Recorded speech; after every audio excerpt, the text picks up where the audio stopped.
back to the Birdhouse Dynasty Show and our first round trading, leveraging Dynasty rookie draft picks show this evening. We're going to get into how to leverage those first round picks you have in the 2025 draft and use them to accumulate extra talent or, in some cases, the elite talent of this 2025 rookie draft class. Now, of course, to start with, you need to know what the parameters are of your league format size, whether it's a 12-team start 9 league, 12-team start 12 league, 12-team best ball league, 16-team one quarterback, 16-team super flex, 10-team start 10, 10-team start 12. All of those factors come into play when it gets down to the nitty-gritty of your first round draft picks, which are of course the difference makers. Now, in a best ball format where you're starting 12 guys, there I could understand wanting to accumulate some second or third round picks. Maybe those that hit will pan out for you, or on a week-to-week basis, those second and third rounders could hit. Give you an example, like with Xavier Legette last year, right? There were maybe a couple of weeks where he hit for you, but in a lineup league, he was absolutely dog shit. And so that's where we're getting into what the hit rates are of those second and third round picks in your dynasty draft. So when you're trying to make trades to move up the board in the first round of a lineup league in general, those second and third rounders are excellent pieces to use to move up, because the hit rates of a late second round wide receiver or running back is under 50%. So why not use that to move up and get the guy that you want if you're trying to, let's say, move up into that, second tier? For me personally, and we need to get into those tiers. So let me show you my tiers, because they may differ from your tiers, but if they do, they're not going to differ that much. So you can understand the context I'm getting to here. You can obviously insert your player if you have, Travion Henderson up higher than I do. That's fine. I get it. Many people in my leagues have drafted Travion third overall, for instance, right? So I don't have a problem with that at all. He's in my tier 2. We've got Genty and all alone in tier 1. I have gone through about 10 rookie drafts already, and he's been the 101 in every single league. So I think we're pretty safe there. But when you get into tier 2, I've got it listed as Hampton, Hunter, Tet, Cam Ward, Travion, and then Quinshad Judkins, basically all alone by himself in tier at the 7 hole. Now, if you want to make him his own tier, that's fine, but I just put him into this tier because I definitely don't want him in the tier below, because then I'm giving the assumption that I could move him up or down in that tier. In this tier 2, I got him by himself at the bottom, basically, but the other guys 2 through 6, I could understand maneuvering them around. Some people have Travion even ahead of Hampton. That's fine. If that's what you think, go ahead. Take him ahead of Hampton. I don't, me personally, the consensus in general from the public is that Hampton is the number 2. Now, Travis Hunter has moved up a lot recently, and so it's getting pretty close. But for the most part, most of my leagues have had Hunter go ahead of Tet McMillan. So that's where I'm at with him. Cam Ward and Henderson, then, it really comes down to what my needs are for a particular team. I don't love Cam Ward, haven't drafted any of him yet, but to be honest, I haven't even had the opportunity or need really to draft a quarterback. If I'm picking that early, there was one league where I had the 102. I couldn't trade back, so I ended up just taking Travis Hunter. I was in a rebuild, and it felt better to take on a wide receiver that risk versus the running back in Hampton. So I was totally fine with that. All right. Now you may want to go the running back route in a rebuild. That's fine if that's how you feel you want to do it. That's not how I would do it. But it also depends what part of your rebuild you're in. I'm in more of the beginning stages. Like, I'm not going to contend this year. I just didn't have enough assets, right? But I have 426 first. So 26 is the season that I'm looking at right now. And so I wanted to grab the wide receiver in Hunter right now. I'll look at the running back class next year isn't bad either. It's not this year's running back class, okay? But here's the thing. Next offseason, I can trade for a running back that I know is going to be playing. Some of these running backs that we're drafting high right now aren't going to hit, okay? We might get 4 out of the 6 hitting, okay? We may get 5 out of the 6 hitting. Or we may have a class like the, 2020 class, where Clyde Edwards-Helaire went 101 in most drafts, all right? Maybe 102, depending on where Burrow went in your league. But you had Henderson, Edwards-Helaire, JT, DeAndre Swift, and then Cam Akers and J.K. Dobbins. Now, Dobbins, he had a great year last year, but let's look back at his history. Was he really a hit? I don't think so. Not with that kind of injury history the dude had. And Cam Akers definitely wasn't a hit. And so, we had basically 3 out of 5, maybe 2 out of 5 hit, and just JT and Swift out of those 5 guys. So, man, we're all in love with these guys, these running backs, and it's super apparent because I've had a bunch of drafts go Genty, Hampton, and Travion to start with, right? And then maybe Tet goes, or maybe Hunter goes, and then boom, you got Judkins going right away, or RJ Harvey even going right away. And so you're getting like 4 out of the first 5 picks as running backs. And yeah, I get it. Running backs were awesome last year, but dude, you gotta realize that was a historically healthy season for running backs last year. And so I don't know that you want to just buy into the running backs that heavy, okay? If I'm doing my rebuild, I'm still leaning towards the wide receivers. Yeah, Genty's awesome, and I'll buy him. But that's because, I look back at that class, and he's more talented than any of the guys in that class. I guess JT you could say closely, but nah, I'm leaning Genty and his profile. He's closer to me to like Bijan territory, right? I don't know that he's Saquon level, but he could be, and we'll see. I don't know. He's going to get the ball a hell of a lot, and he's going to get the ball more than the other guys, because the other guys all have another running back in their backfield. All right, they're going to have somebody eating at least 100 to 200 touches out of their workload this rookie season. Then year 2 is maybe where they get ramped up, maybe even back half of the second half of the first year here. They may get pumped up. But again, that's where my rankings are. So that's important when we're looking at leveraging this first round.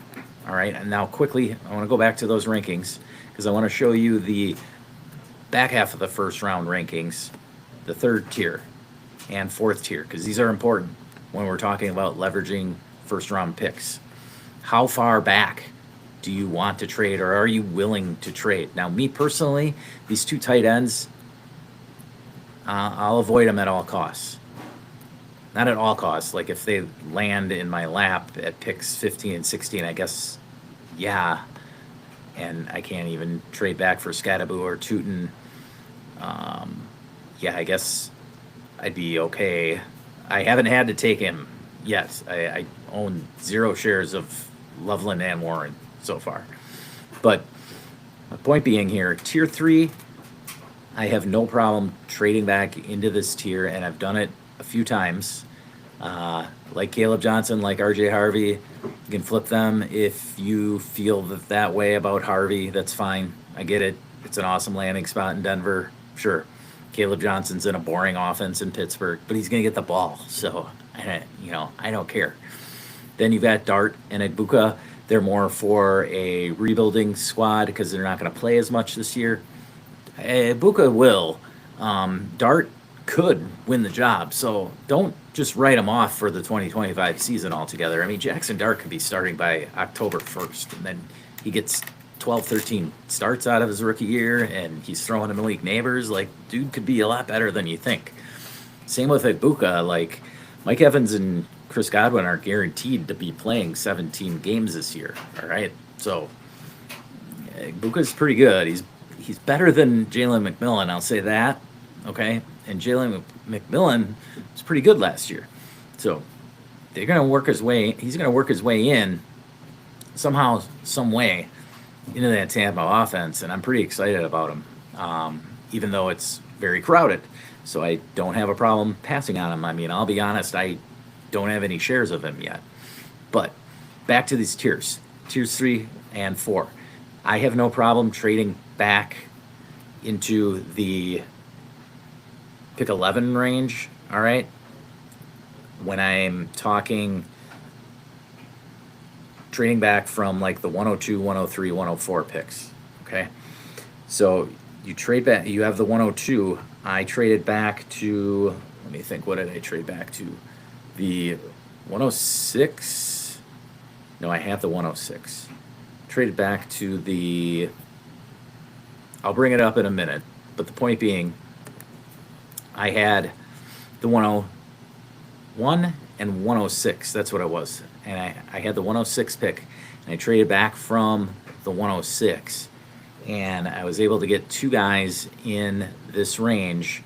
I traded back, and Tyler Warren got picked, and so did Loveland. And so I was able to land Harvey. And I'll bring this up, this draft board, right now so I can show you what I'm talking about, because this is exactly what we want to try to accomplish when we have like the 106, 107 picks so far in this rookie draft from what I've seen. Okay, let's share this board here. This is my Max Points best ball format. Okay, so again, it's best ball, so that does matter, because when you're getting a 2-for-1 in best ball, that is gold. All right, if it's a lineup league, I can understand wanting Hampton or wanting Travion Henderson versus Harvey or Caleb Johnson plus something.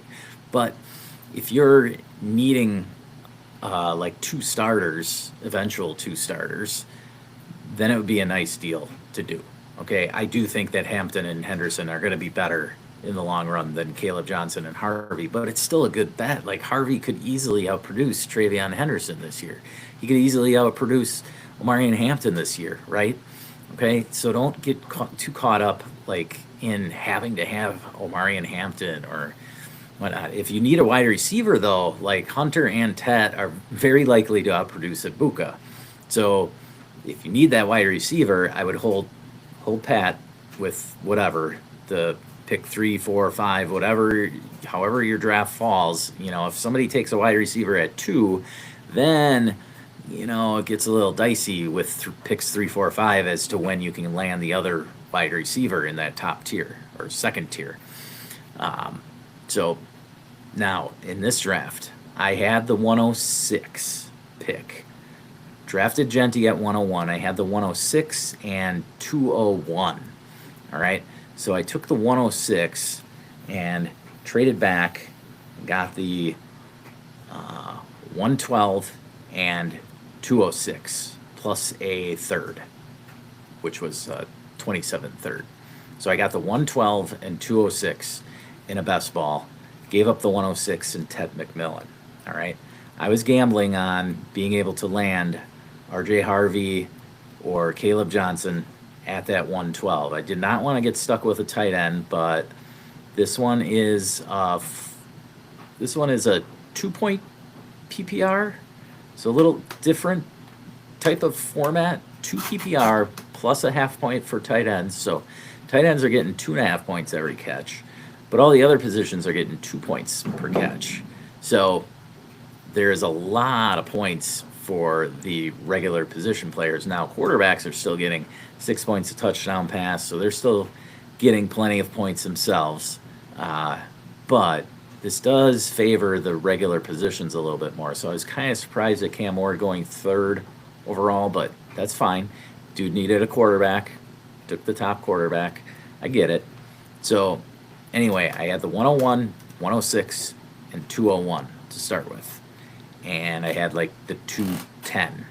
So I took the 106, traded back for the 112 and 206, where we landed RJ Harvey, then grabbed Jackson Dart to add to our quarterback stable. Then we had the 206 and 210.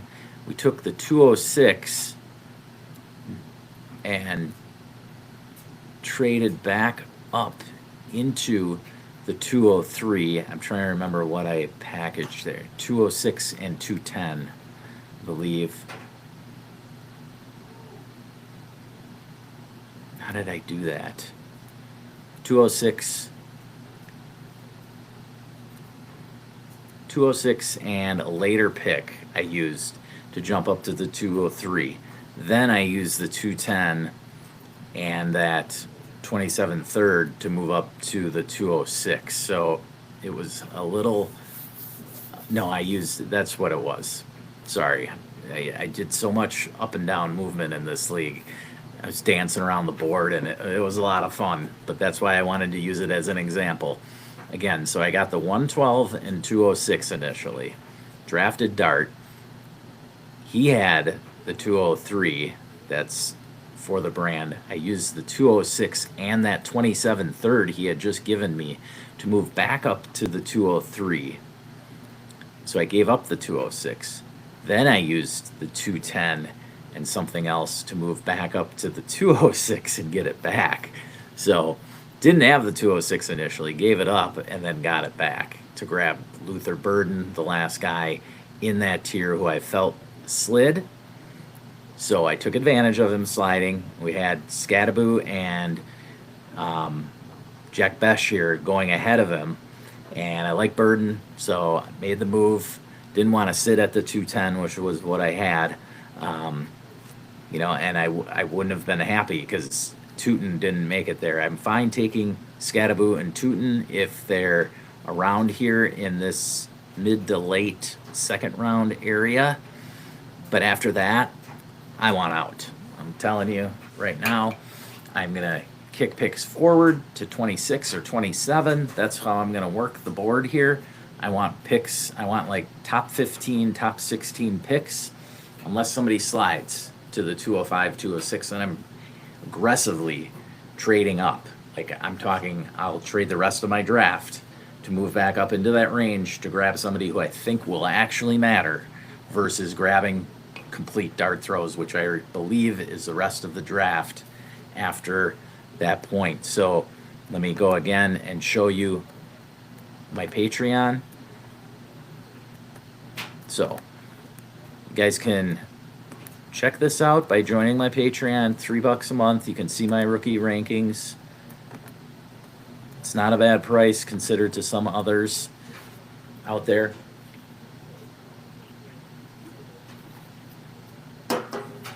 Man, we've got a low-scoring game here. Golden State, Houston. 84-74. 3:33 to go in game 7 here. Houston's in trouble. But everybody wants to see Golden State advance anyway. If we set up a Golden State Minnesota series, that would be exciting. All right, back to this. So I'm talking end of tier 4.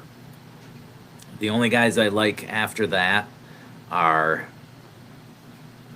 Tootin and Scadaboo, and that's because the hit rates are still decent for the running backs at that point. And to be honest, hit rates into the third round are still pretty decent on running backs. They're at 30%. Hit rates at wide receivers, though, they fall from 45% down to 10% when you get into the third round, okay? So it makes a huge difference when you're talking falling to grab, the Elagayo Manners, Jaden Higgins, Jalen Noel types, okay?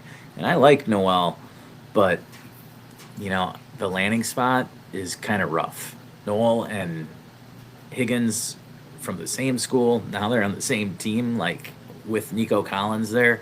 I just find it hard. I know if I had to choose, I'd take Noel actually over Higgins because I think Noel's going to be running those Tank Dell routes, and Higgins is just going to be running fly patterns to try and open things up for Noel, and of course Nico Collins. And Nico Collins is in line for awesome target share.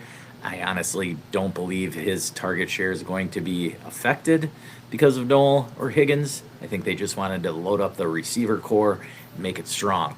So that's where I'm at when it comes to the mid to late second round picks. And so far, I've been able to do that a lot. Now, in leagues where I haven't been able to do it, then yeah, I'll take my dart throws where I have to, and that's fine. There's guys out there that I don't mind taking. I generally lean the running backs. There was a league where I'm in, it's a 12-team, 1 quarterback, 2 tight end league, and in that league, I was able to land all 3, Arroyo, Fannin, and Mason Taylor. So I didn't pick Loveland or Warren early in the first.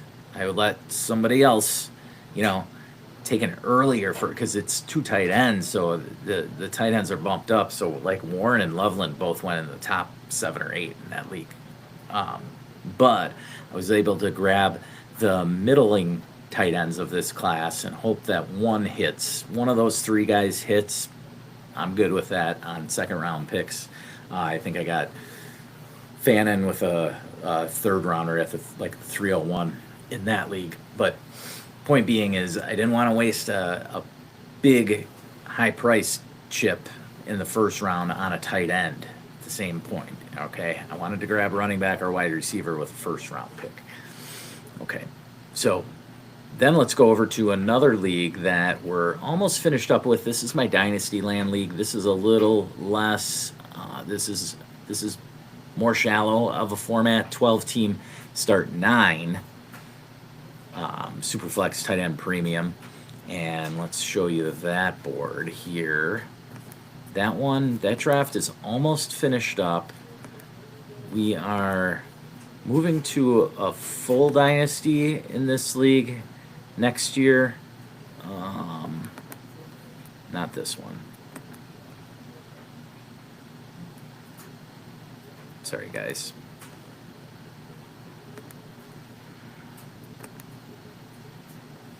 Let me go back here.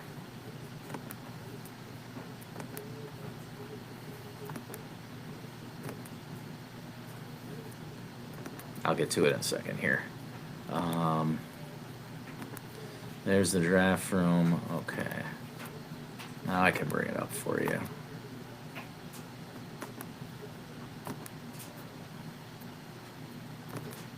Okay.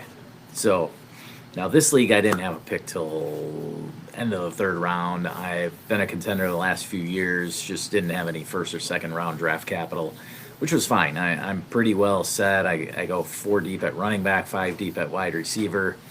We can only start 4 wide receivers, so I don't need much more at the wide receiver position, and so I'm good.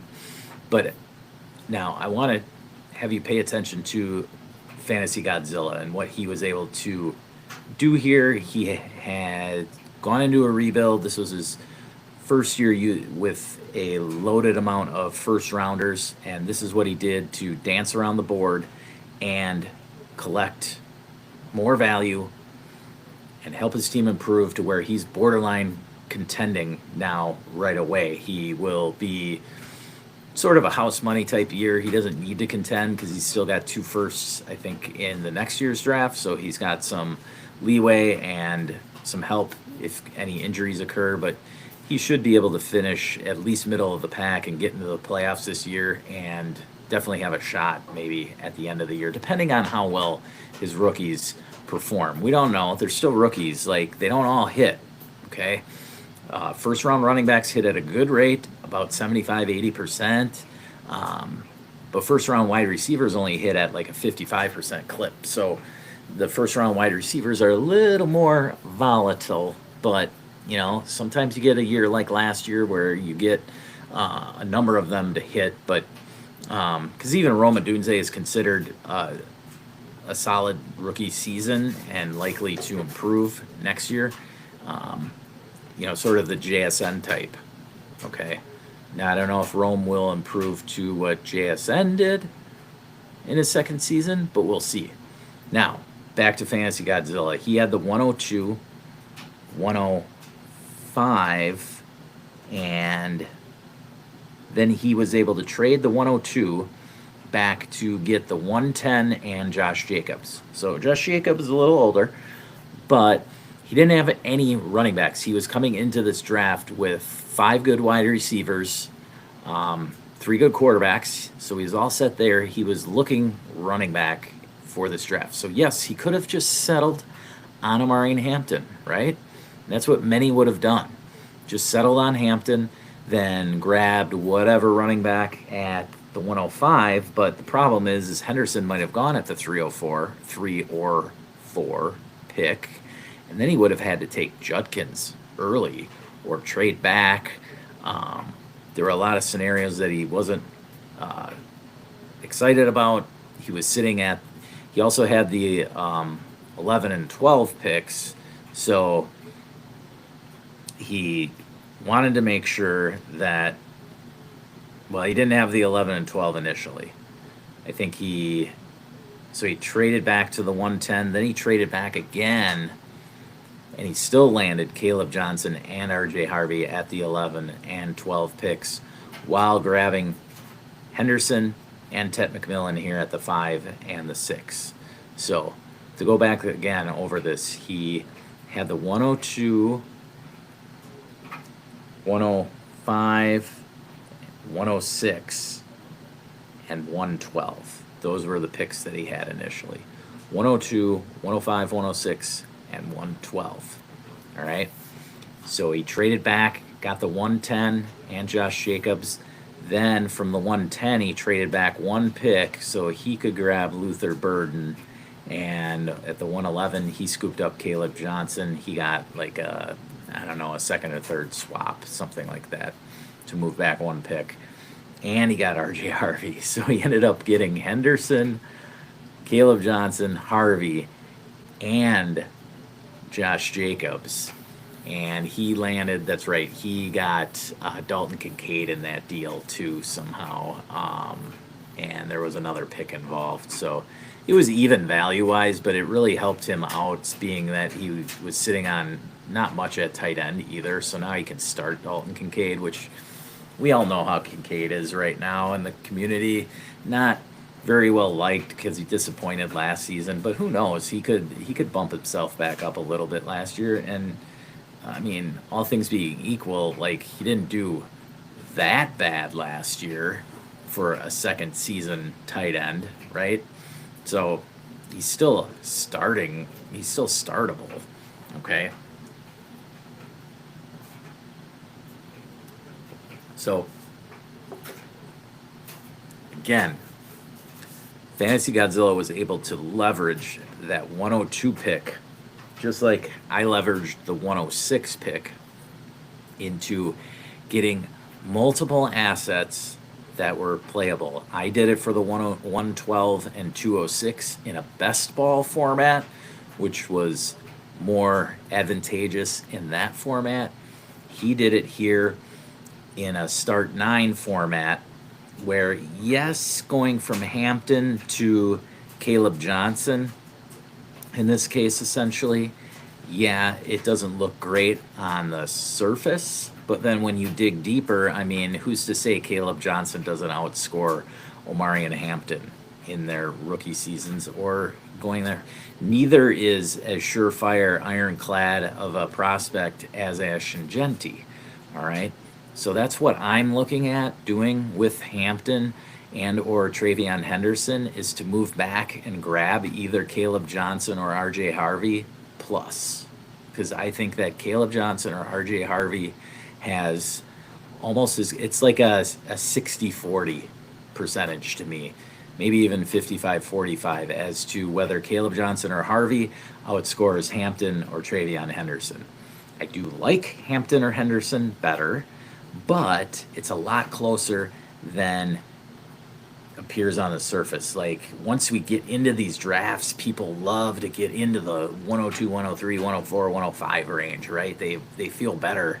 Like there's that much more solidity in getting those guys. When in reality, like guys have hit in the back end of the first almost, especially at running back, at a very close rate to the guys in the 103, 104, 105 range typically.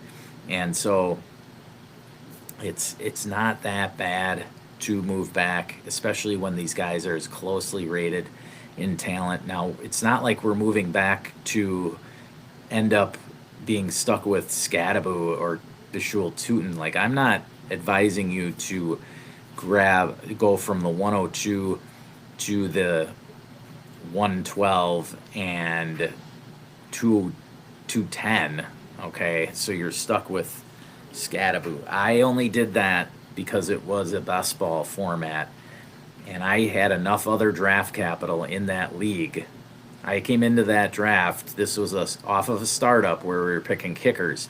I came into that draft knowing that trading back to the 206, I had enough ammo later that I was going to be able to. This was an active league. I knew I was going to be able to use that 206 plus something to get back up into this range here, the 201 to 203 range. 201 to 203 range is key for me in our drafts that we're working on right now. So I don't know if that helps you out. Hopefully it does. If you like it, hit the like and subscribe. And if you like and subscribe, please feel free to share this on your social medias, whatever. And don't forget to click on that little bell, because you'll get a notification of my upcoming videos. We'll have many more coming up. Tomorrow night we should hit up some live drafts that are going on, and we'll discuss those. The Birdhouse draft is going on right now. I'll give you a quick sneak peek of that draft.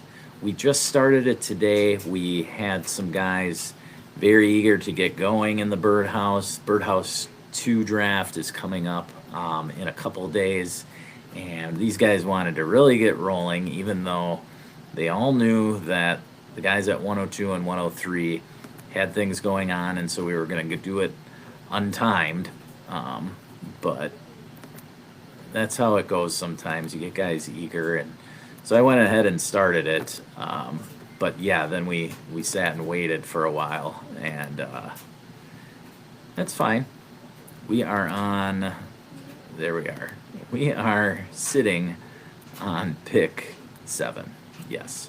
So we got through the 102 and 103, and then had a few picks, but then now we're sitting on Hergot, and Hergot's already in bed. We've got another hour yet, but he'll wake up in the morning, and I'm sure he'll make his pick pretty quick. He's pretty on top of things, and yeah, he's just 15 minutes into his clock, and so that will go into our, I don't know what you guys do, but I have the draft pause from 11 p.m. to 6 a.m. I feel that's been a pretty good sweet spot. Most of us, in my leagues at least, we all have other jobs and we're working, so we're up by 5, 6 a.m. anyway. So if, we were the ones that went into the night, into the evening, sleepy time with the pick, we're up early enough in the morning that maybe our trade offers or whatever have already been sent, and we can go ahead and click on accept right away in the morning, or throw a counter, and we still have a few hours to do a negotiation. I don't know. For your slow drafts, I think that 4 hours is a good sweet spot. It gives you time, if you have a job and you're working, that it gives you time to go on your break and get things taken care of. It's worked out pretty well for me having a 4-hour clock in most of my drafts so far. But any questions, just leave them in the comments. Again, please hit that like and subscribe. That's what helps keep the Birdhouse rolling. We'll have Matt English in the house, I'm sure, probably Tuesday or Wednesday morning, maybe Thursday morning. Thursday evening, though, we'll have Wyatt Bertolone from the Roto Underworld, as well as Dustin Royer from DD Fantasy, joining the Birdhouse for a full-fledged rookie mock draft that we're going to go in and give you some more strategy involved with your upcoming rookie drafts. I'm sure you guys are doing them all May long, and we're just 1 week into this wild ride that we have, and it's tons of fun. So thanks again for joining tonight, and just remember, please never stop working.